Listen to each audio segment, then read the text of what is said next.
Welcome to the Sportsline Podcast. I'm Andrew Damelin, sitting in for Bubba O'Neill. So excited for today's guest. He is the CEBL's all-time leading scorer, and he's in his first season with the Niagara River Lions. His name is Ahmed Hill. Ahmed, thanks so much for joining us. Thank y'all, man. It's amazing to be here. I'm honored. You're welcome for coming over, and we're so pleased. And I want to take a trip. I want to take a journey, the Ahmed Hill journey. It starts in Fort Valley, Georgia, small town of 9,000. Yeah. You mentioned on a previous podcast that your dad put the ball in your hands when you were 5 years old. What's your first vivid basketball memory as a kid? I mean, I have a lot, but my first one, I'd probably say when he first gave me the rock, like the basketball. I was outside down the driveway. We lived on like a little hill, so I was in the street on the driveway. And I just remember dribbling, like a little kid just trying to dribble. And then from there it goes to like little leagues, to like the little summer leagues around the town, to then just me literally jumping off the school bus. I lived in like a horseshoe. So I would literally, my grandma's street was the first street bus stop. So I would get out, and she lived in the middle of the street. The bus would go around, and my cousin lived here. He was the last one. So by the time he got off the bus to go home, I would already ran in the house, changed my clothes, and then I'd beat him getting off the bus down to his house. And I'd just be out there shooting. Everybody's like, how you change so fast and you shooting, you just off the bus? So those like little memories right there take me back to, a lot of things. When I first watched you as a Guelph Nighthawk 4 years ago, that's my first experience watching you. The first word that came to mind to me about your game was swagger. Swagger. There's something cool and easy about the way you play the game, the way you carry yourself. What is the origin story of your swagger? I don't really know. I kind of just be me. I like to be comfortable. So whatever kind of makes me comfortable. I have a lot of, I guess, styles, a lot of different lanes that I can go into. But it's just being confident in yourself, wearing stuff that fits you and, looking good on the court, make you feel good on the court. So that takes a big accountability into it. But, some people don't like the swagger. They'd rather have the dirty game and be really good. So I don't know. It's just a mix of both, just who I am. So growing up in Georgia, eventually you moved over to Orlando, Florida. When grade 7, 8, you moved to Orlando? So I was just down there playing basketball, but I moved to Augusta, Augusta, Georgia. yes. Yeah, like 10th grade year. So you played at Aquinas High School. Absolutely dominated at Aquinas High School. That was when basketball was most fun, I believe. Yeah. AAU, Southern Stampede, that was when things started to get really serious. But when you were in high school, playing at a perhaps slightly lower level of competition, this is where you could really show off your stuff, really show how much fun you were having. Can you tell us, just walking into an Aquinas gym, what that atmosphere was like? Small school, I assume. It's really small, one hallway. What was it like being able to sort of play that free? I think that was probably the last time you were able to play that free. What was it like at Aquinas High School? Aquinas was amazing. So I went to a public school the year before, my 9th grade year, and I think I had like 4,000 or 5,000 kids in my school. And I ended up leaving there and going to Aquinas, and it went from 4,000 to 5,000 to I think 200 kids.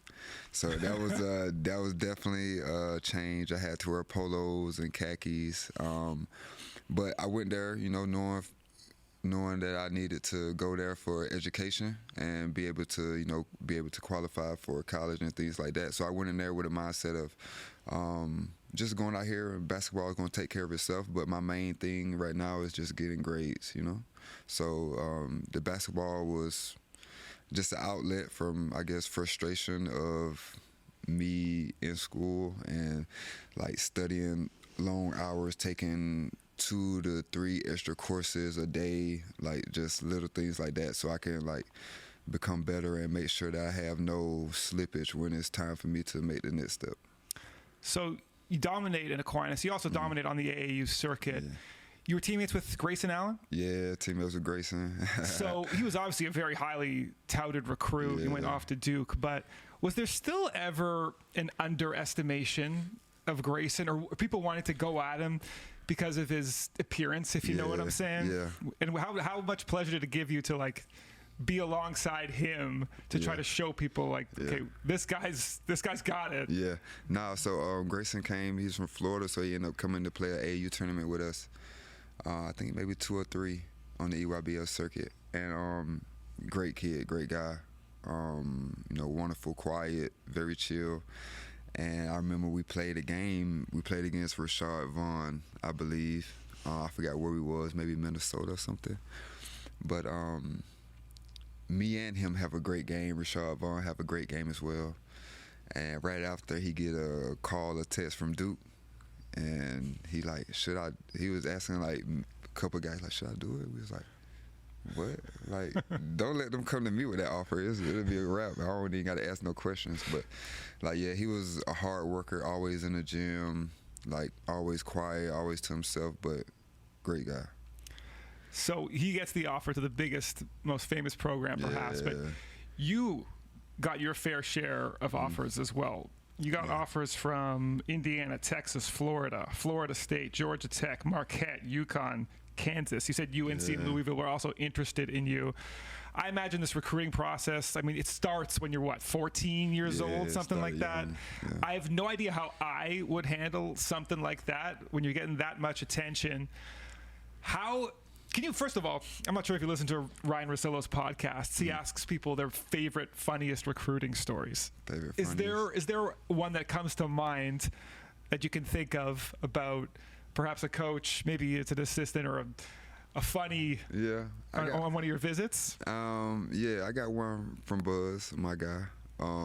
So Buzz came to do a in-house visit, one of the first ones. So you pull up to my house.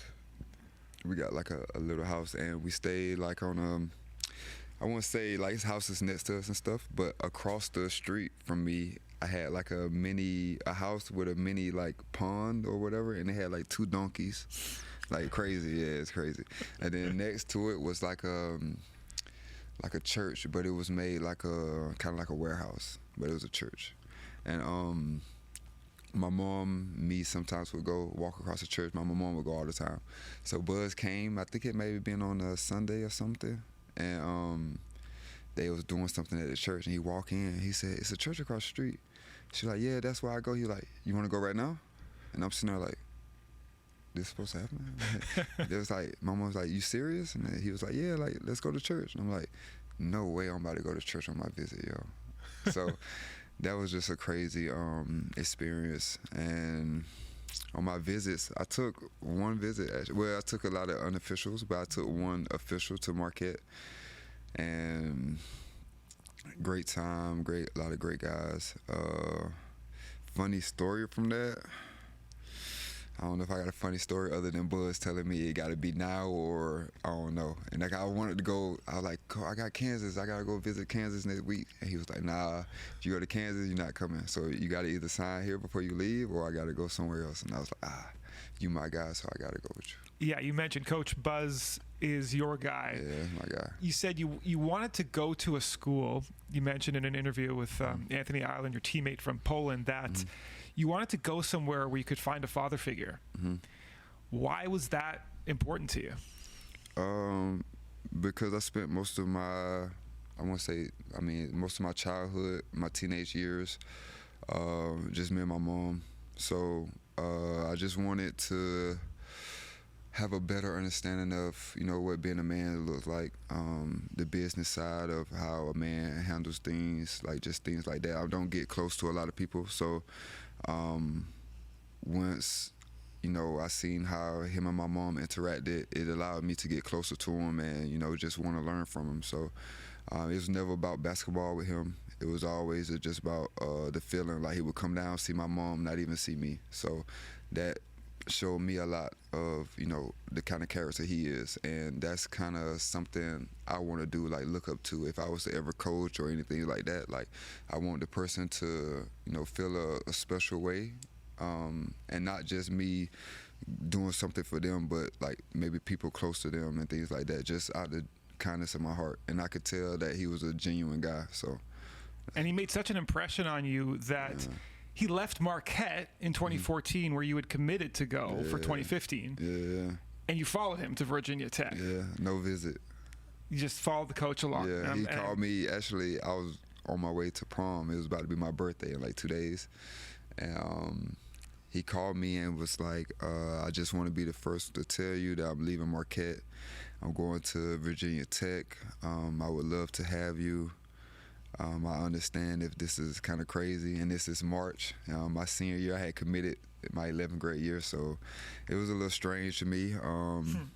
He told me to call him back after prom. I went to prom, called him time I got home and said, I don't need a visit. I come out there, just let me know when I need to be there. So you became a Hokie. Yeah, Hokie for life, man. Yes. So you have a freshman season. The team isn't the best. Yeah. And then in the off season, you get some awful news that you've partially torn your patellar tendon. Yeah. And what ends up happening is you have surgery and you end up missing redshirting your sophomore season. You've talked about how crushed in sort of your worst fears realized when you had a knee injury. So I won't make you relive it. Okay. So you go through the rehab process. You're feeling good enough to play kind of mid-season, but you redshirt the whole sophomore season. And I want you to take me to November 11th, 2016. Does that date immediately ring a bell for you? November 11th, 2016. We had a game. Yeah. Your first regular season game against Maine. Yep. And coach puts you in for 30 minutes. Yeah. I think I had a good game. You did. You scored in double figures. And, I've spoken with guys like Dwayne Notice, who had a horrific injury in the bubble, torn Achilles and calf tear. He talks about coming back from an injury isn't even half physical. It's like, or half, it's less than half physical. It's like 60% mental or more. Yeah. And outside of the sadness that you experienced, once you're getting into that rehab and once you're getting back into the game November 11th, the mental side of things, how long did it take you and what process did you go through to get your mentals right to be back to where you needed to be? Yeah, so that was a horrible injury for me. I wish it on nobody. But I was working extremely hard that summer. I wanted to have a big year, so I would work out twice a day, like early in the morning, practice, and then work out again in the afternoon, and would live like I was good on everything. So I thought I just had, a little tendonitis. Ended up playing in practice right before the summer, literally like a week before the summer. We playing we playing like drills and stuff. I go baseline, jump off for one, dunk. And it felt like my knee popped, and I was like, yeah, that's what I needed. Yeah. That's all I needed. So now I'm playing, I'm feeling way looser, I'm playing way better. I'm like, man. So then Buzz was like, I want to introduce y'all to somebody. So we sat down, talked to somebody, and he was like, all right, well, now we got pickup, we got recruits coming in, y'all got to get ready to play pickup. So I'm like, all right, bet. I turn, and I would turn this way, but my legs don't move. I'm like, what? So I look down, and my knee is just swollen. I'm like, whoa. I'm like, something ain't right. So it was like try to play pickup and see like what's going on. I run up and down. I was like, nah, I can't go in there, and I just immediately break down because I know something went right. And so talk to Buzz. We have surgery next couple of days, and then summer starts, and this is where the mental really was challenged. The summer starts. Everybody go home. Everybody around Virginia Tech goes home. Buzz let us go home for 2.5 weeks. Med, you just had surgery, you can't go home. The only one here. So now I'm mad. I'm frustrated. I'm a freshman. I just had an okay year. I want to go home with my friends, feel the love. So now I'm waking up at 5 a.m. every day to go do treatment and then come back home. And I'm like, bro, it's 5 a.m. Why can't I come in at 8, come in at 10? That's like, nah, you got to, work on your early habits, like stuff like that. So I'm doing rehab 2 times a day. to a point where me and my trainer, Eddie Eugene, I think he now coaches, trains for the Orlando Magic.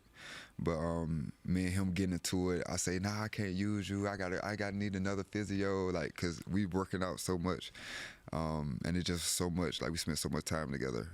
So after that, I would go home and I would just lay in bed. I couldn't walk, I couldn't move. So I would turn on the Muse from Kobe Bryant. And I probably watched that movie every day, just in my room in the summer every day, just sit there and watch it. And I got a great mentor, Devin Johnson. He works for Buzz, and that's my guy. So I worked out with him a little my freshman year, but from that injury on, and that's why I was working out right before I got hurt, but that injury on came down, and he was like, man, you know, he felt for me, stuff like that. And I telling him, yo, I want to work out 2 times a day, every day, till I leave. Maybe sometimes 3, no matter what it is. So even that red shirt year, I would be in a hotel getting ready for film because I would travel. And I would be like, yo, Dev, let's take an Uber to the gym, work out before the game starts. So I'm out there working out. Sometimes, I remember one time we was in Pitt, University of Pitt, and I forgot my shoes. So I had the big Air Force Ones, not like the mid tops with the strap, like the high tops. And I was like, bro, I ain't got no shoes. And then he was like, looked at me and said, so what? So I was like, all right. So the same Air Force Ones, I'm out there just working out in Pitt. Everybody looking at me like, what is he doing? I'm like, I got to get it in. So that what brought me to the day. That's what the mental, Devin was a big part of the mental. We text every day, talked every day, worked out every day. And then that's when Nikhil was coming in. So Nikhil seen it, and Nikhil is a crazy worker. So he would be like, we would race our workout early, like 7 a.m. or something like that. Nikhil would text Devin like, yo, I want to get 8 o'clock. So then I text Devin like, Nikhil worked out with you? He'd be like, yeah. I was like, all right, well, book me for 2:30 after weights or something. So then Nikhil would see that, or it'd be vice versa. And he'd be like, all right, book me after that. So now we just racing to see how many people can get workouts. And then Buzz would be in it because Buzz would get up at like 4 a.m. So he'll lift. He'd be like, I'm up one on y'all already while y'all sleep.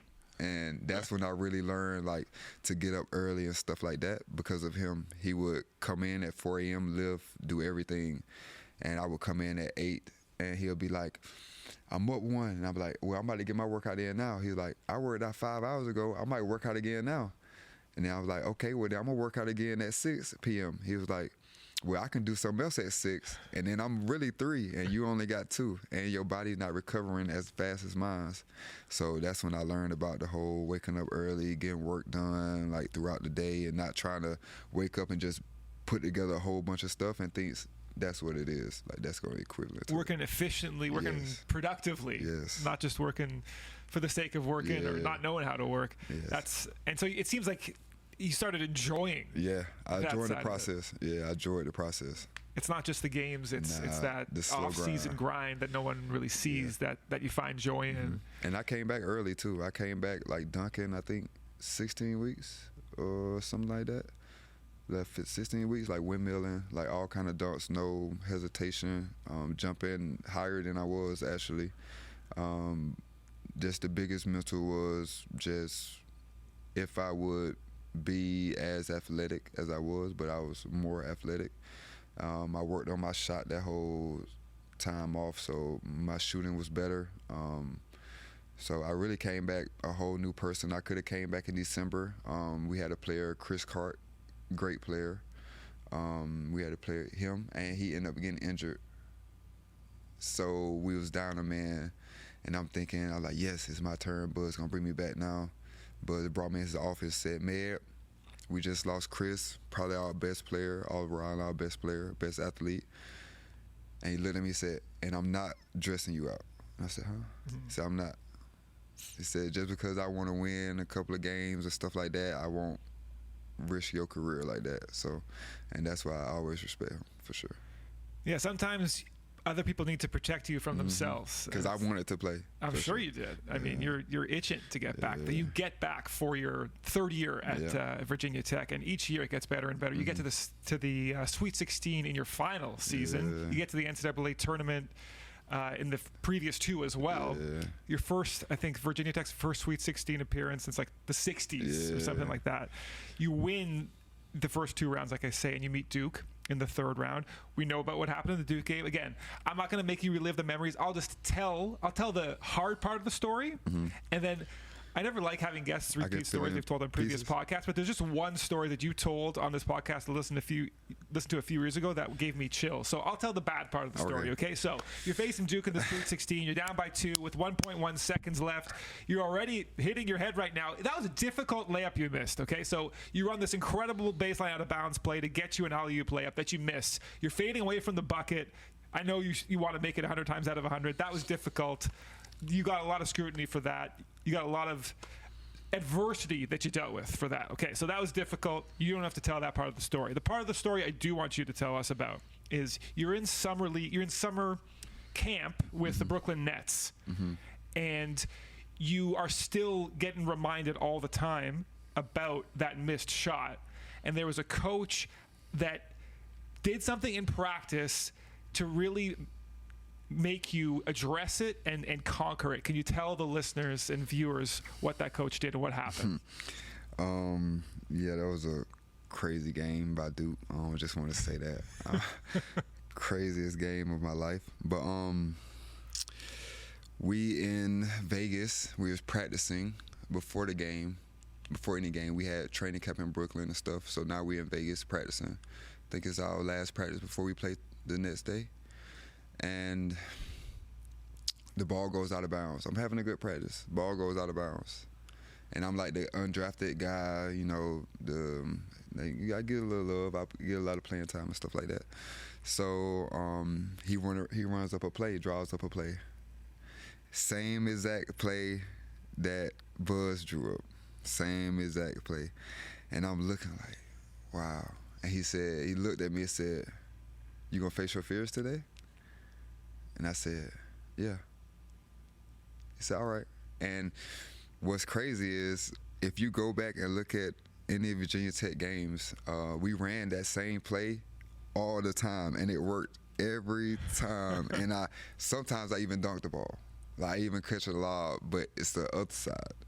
So coming this way, it's a little challenging for me to catch my balance and do all this. And then I had a lot of variables that I was thinking about in the moment. So the stage was definitely bright, but we ran this play in practice, and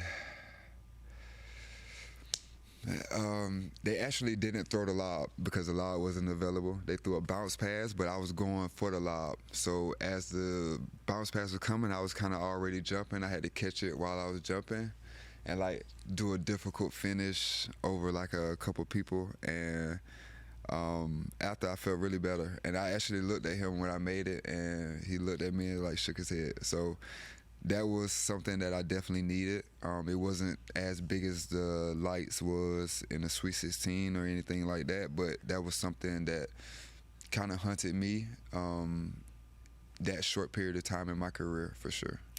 I mean, that's a life lesson right there. Yeah, the lights aren't as bright, but just listening to that story, for a coach to sort of personalize that experience for you in that moment is to me, it's like a very empathetic thing to do. Like, are you going to face your fears today? And he's getting you to try to move on and try to move forward. It's a beautiful thing to hear. And so you had a great college career. You're trying to grind out an NBA career, trying to find something. And you go to summer league. You work out for 14 different teams. You get a two-way with the Charlotte Hornets that they end up waiving you a few months later. You're facing all kinds of adversity all the time. I imagine you've mentioned certain parts of your life falling out of love with the game and then the last couple of years anyway, you've fallen back in love with the game. Just that journey you've been on, I imagine, is there any part of you that's sort of thankful for the basketball adversity you've faced? And, the what ifs are endless. Yeah. Do I make that shot? What happens moving forward? But, I mean, here you are. You have turned yourself into a longtime pro now. You've been all over the world.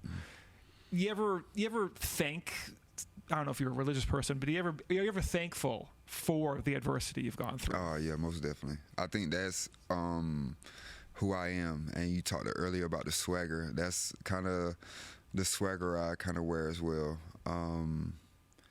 like, you know, life is adversity. You can't run from it. It's gonna happen. You know, you can't protect anybody from it. A lot of things happen in life, and my kind of thing is, you know, just take the punch to the chin. You know, you might fall, you might, you know, stumble or something. It might hurt a lot, but you just gotta keep up going. You know, everybody have a lot of things going on in their life, so you can't sit here and think the world's ending, which we all do. You know, we victim of it. I have a bad day and I think, oh my God, like why I'm here, like blah blah. But I'm extremely blessed, and I kind of always kind of think about that when I do have those moments of like, dang, so much stuff going wrong, so much stuff going wrong, but then look at all the stuff go right. I'm sitting here in Canada from a small 7,000 population town, so sitting here and y'all interviewing me about being a legend in Canada, so it's like, it's crazy. Yeah, there's a word that my aunts just taught me: catastrophizing.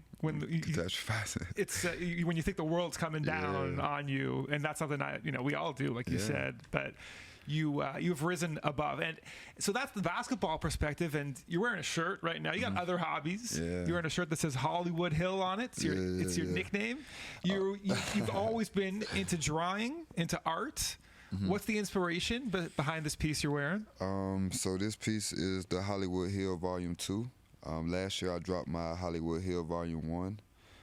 And it was kind of just like my alter ego, basketball guy, alter ego. And then I had a basketball rim on it, and on the back it's like all the places I've been to on a flight. So it's like a flight, all the times and stuff means something to me. The codes and stuff means something. I may drop them later on in life, who knows. But this right here is the Volume 2, and it's just like I went for like a little thrift shirty kind of vibe. I drew everything on here, so like I'm in a big city. I got money, I got airplanes, I got cars, you know, people talking about me, people, King Kong, you know, we just got different stuff, and this is just like my swagger, I would say. This is like the swag of me. I sat here and drew this, everything, so it's just fun. It's a really good hobby that I really enjoy doing. It's peaceful. It's beautiful. And this isn't a hobby, but you were a father of 4. And you were your daughter who had turned it was her 3rd birthday. When she was on hand to watch you score your 1,000th points in the CEPL, and whenever you lift up your daughter for those post-game interviews, this obviously warms your heart. How much have your children taught you about the game of basketball? A lot. Everything. Taught me patience. And in basketball, if you got patience and like you can slow down, you're the best player, you know.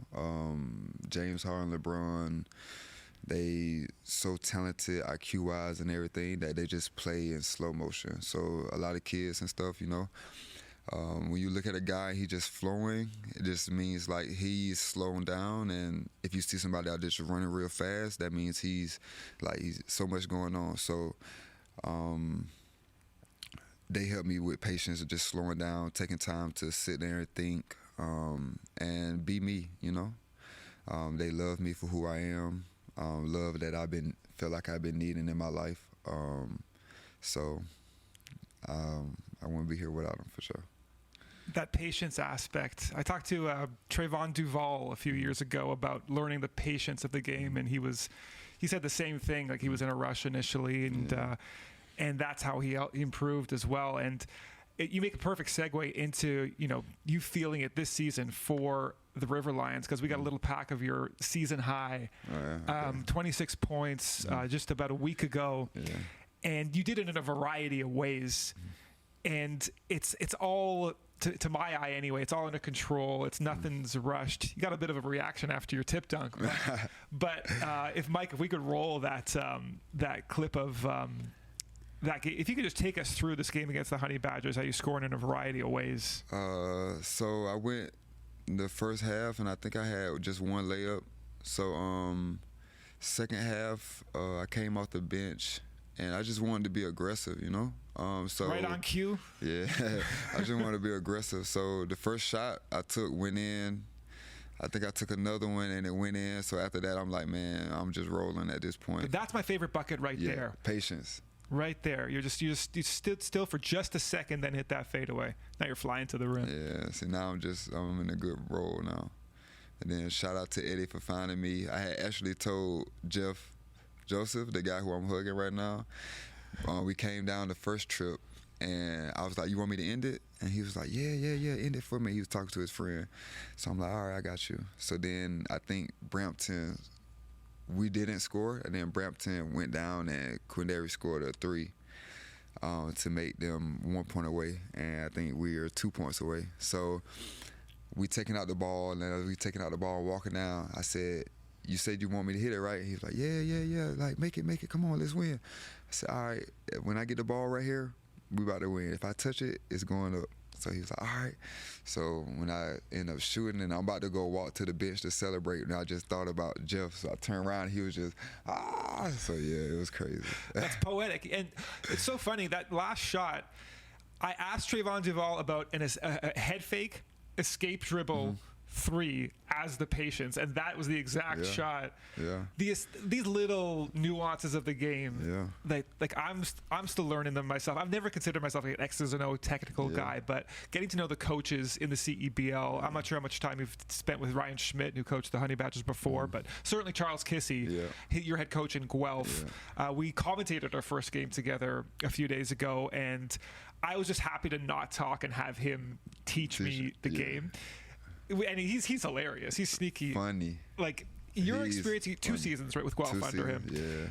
How did he get through to you? Because I know he was kind of a hard-nosed-ish coach, but there's something funny, there's something edgy about him. Yeah. What was that dynamic like with Coach Kissy? So me and him have a different kind of relationship.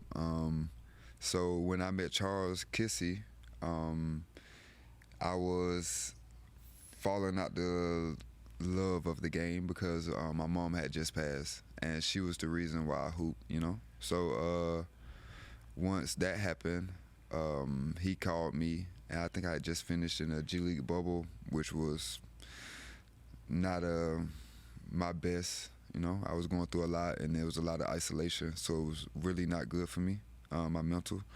But I went, tried to fight it through. Ended up getting a call from Charles after that, and he was asking me to come to Canada. Didn't know nothing about it, no hoops over there, and I was like, I know guys from Canada, and they would tell me about Canada, so I knew it would be kind of fun, but not basketball-wise.